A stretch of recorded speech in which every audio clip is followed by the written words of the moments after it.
Hi everyone, it's Carolyn from In the Gray. And because of the situations going on today, I thought it would be helpful to show you how I make spaghetti sauce from scratch. I'm not Italian, I'm not a pro, I'm not a chef, but I have been making my own spaghetti sauce for years. And as I told you in the previous video, it is one of the reasons that we really got heavily involved in gardening. So I wanted to share my recipe, how I make spaghetti, and hopefully you'll enjoy it as well. So in terms of ingredients, what we're going to need is a pound of sausage and a pound of beef, ground beef. Now we're only going to use half of each of these in our pot of spaghetti. We're going to need a small onion, some cloves of garlic, a couple of pints of tomatoes, canned tomatoes. These are my garden canned tomatoes. You can see 2 months worth of experience in canning those tomatoes. We're going to need a carrot. The carrot is optional. Tomato paste, basil, paprika, oregano, onion and garlic powder. We're also going to use some carrot tops that we harvested from the garden, some grapeseed oil to saute all of that in, and salt and pepper. So let's get started. Okay, so the first thing that we want to do is get everything ready. We're going to add in our onion and our garlic before we add in anything else. So let's go ahead and get that prepared. Just want to clean your small onion. Now if all you have is a large onion, you could just use half. Okay, so we're just going to get everything ready before we put it into the Dutch oven. Now if you don't have a Dutch oven, that's okay. You can use a regular soup pot. Just make sure if it's thin on the bottom that you watch it so the sauce doesn't burn.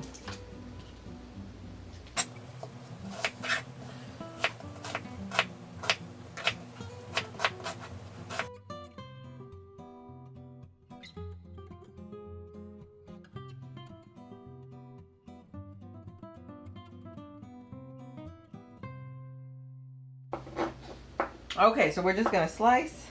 We want to cube it. You can do it smaller if your family likes smaller pieces of onion. We love onion.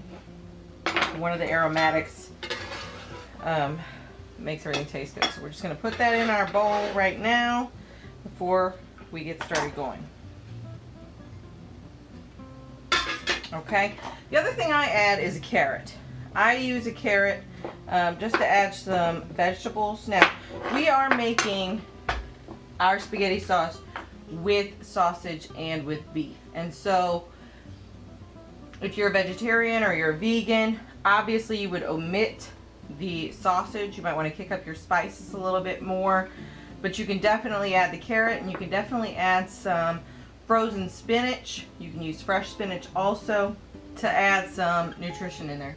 Other options for vegetarian spaghetti is to add some squash or some kale for some added nutrition in there. So we're just going to shred the carrot. You're not going to taste the carrot flavor. You're not going to notice much. You might see a piece of carrot, but you're not going to notice that it's in the spaghetti sauce. This is something that my mom has done for years and years and years, particularly in her lasagna sauce. So we have the carrot.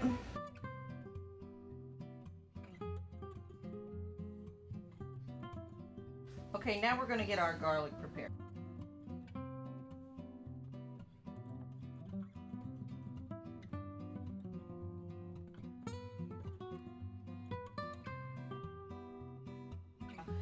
And then I use a garlic press. If you don't have a garlic press, that's okay.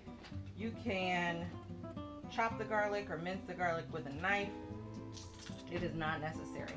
You always take a knife and scrape off the garlic.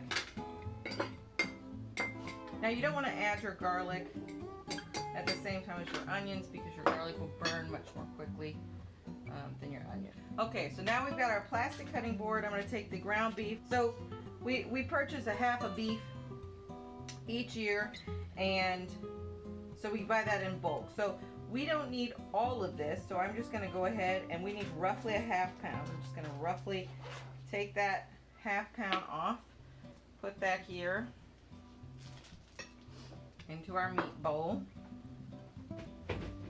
Okay, the same. Now this is sausage that I purchased from the store. I haven't found a bulk option for pork yet, but I will hopefully in the coming year. And so I'm just going to take, again, roughly half of that. Now the secret to good spaghetti sauce is sausage.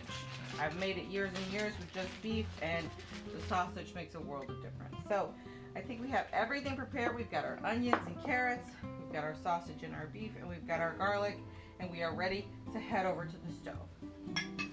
Okay, so we're just gonna go ahead and get the spaghetti sauce started. So what you need is a heavy bottom pan. If you don't have that, that's okay. Like I said, use a soup pot, and just make sure you are stirring so that it's not going to burn on the bottom. So we just want to go ahead and turn this on to about medium heat, medium low.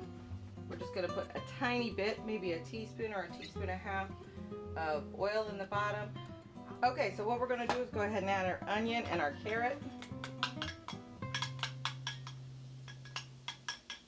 And stir that around. You want to let that go ahead and saute for 2 to 3 minutes, just like you would if you were just sauteing onion. Now again, if you don't can your own tomatoes, that's okay. You can purchase a can of tomatoes. This would be 2 14.5-ounce cans of tomatoes, unless you want to buy the large 29-ounce can of tomatoes.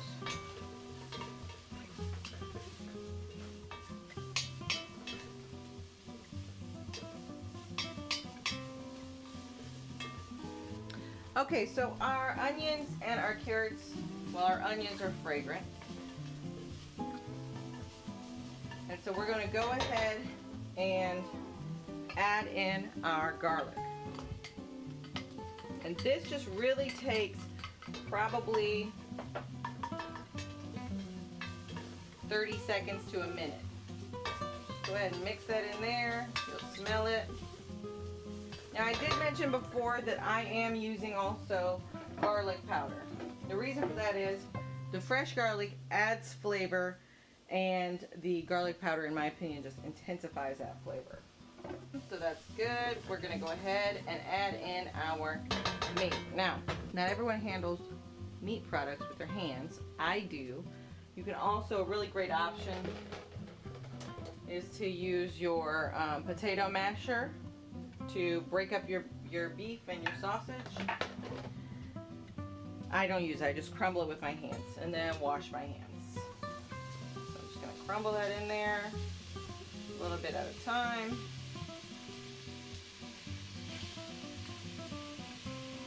Go ahead and get the sausage going. Now this is the, I'm not sure quite how you say it, the salsiccia.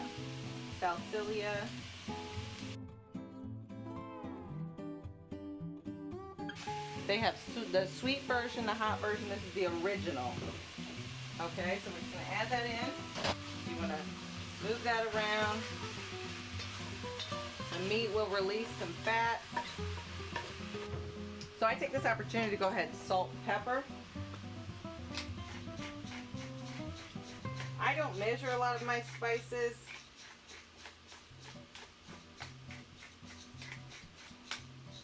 But that's probably a teaspoon of pepper. We have sea salt, coarse ground sea salt. We're going to go ahead and put maybe a half a teaspoon of salt in there. I don't salt things heavily. I'm also going to add a little bit of paprika, about a large quantity. I'm going to go ahead and take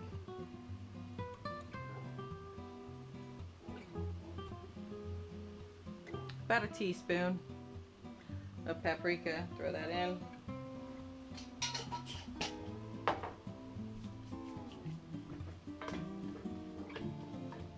it's just going to be just a couple more minutes and then our meat should be browned. While we're waiting for that, let's go ahead and add in some spices. So this is basil that I dried from my garden last year. I just reused an old spice container. I'm going to go ahead and put, you can see there are larger leaves. a small handful.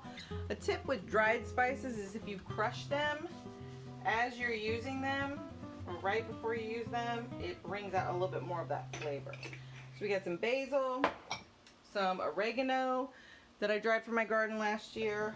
I'm gonna do the same thing.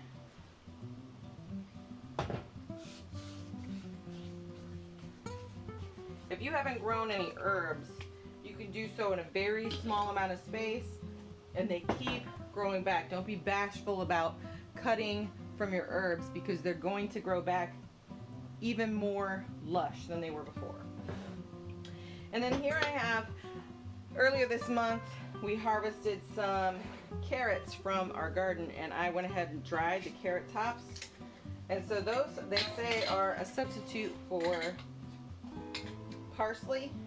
I don't have any dried parsley. I do have some fresh parsley, but I wanted to go ahead and try and use these. And so these don't dry as crisp as other things, so I just kind of chop them up into it.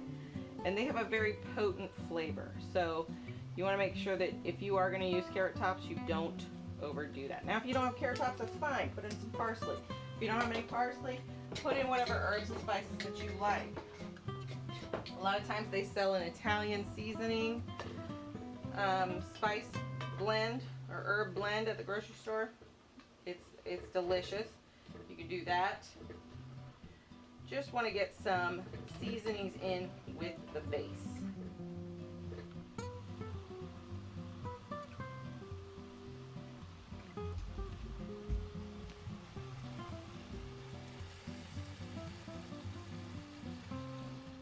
So we've got our meat brown. You can, if you are wanting to, you can go ahead and drain this meat mixture. There's not very much fat.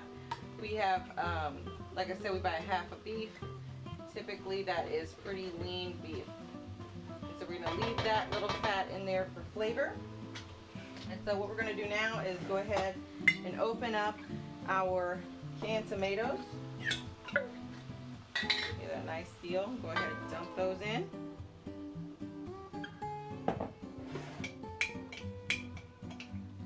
So you can see I'm using a quart or 2 pints of canned tomatoes for one batch of spaghetti. So I canned a couple of cases, I think probably, I don't know the exact number, 25 to 30 pints of tomatoes last year. And so that makes quite a few meals. And spaghetti isn't the only thing that you can make with those. Now I'm going to go ahead and add in my onion powder. I know we have onion in here, but like I said, this just intensifies that. And so I just kind of do a dusting over the top. Pretty heavy dusting, probably a couple of teaspoons. Same with the garlic powder. Actually looking into purchasing these in bulk if you know of anywhere. I'm going to go ahead and add the rest of that. Wouldn't hurt to do another round of pepper.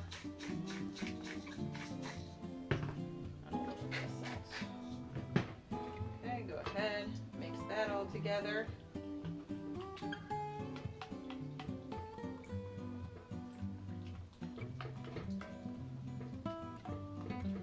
I like to break up the tomatoes a little bit. I don't like to have big clumps of tomatoes in my spaghetti sauce. Okay, so now it is time to add in our tomato paste. Now I have tomato paste that is Italian style. I have heard some folks say that, just a tip, if you cut both sides, you can kind of get it out there in a log. Okay, and then you just take a butter knife around and get all that in. I have heard some folks say that you can dry tomatoes and make something that will thicken up your sauces like tomato paste does. I have not found that to be true. So you just want to mix that in, and that's what gives that kind of red color that we're so familiar with. You can add in spinach. You can add in any kind of vegetables that you like into it. It'll just be, if you omit the meat just as it is, it'll just be like a marinara sauce. So if you don't eat meat, fear not. Okay.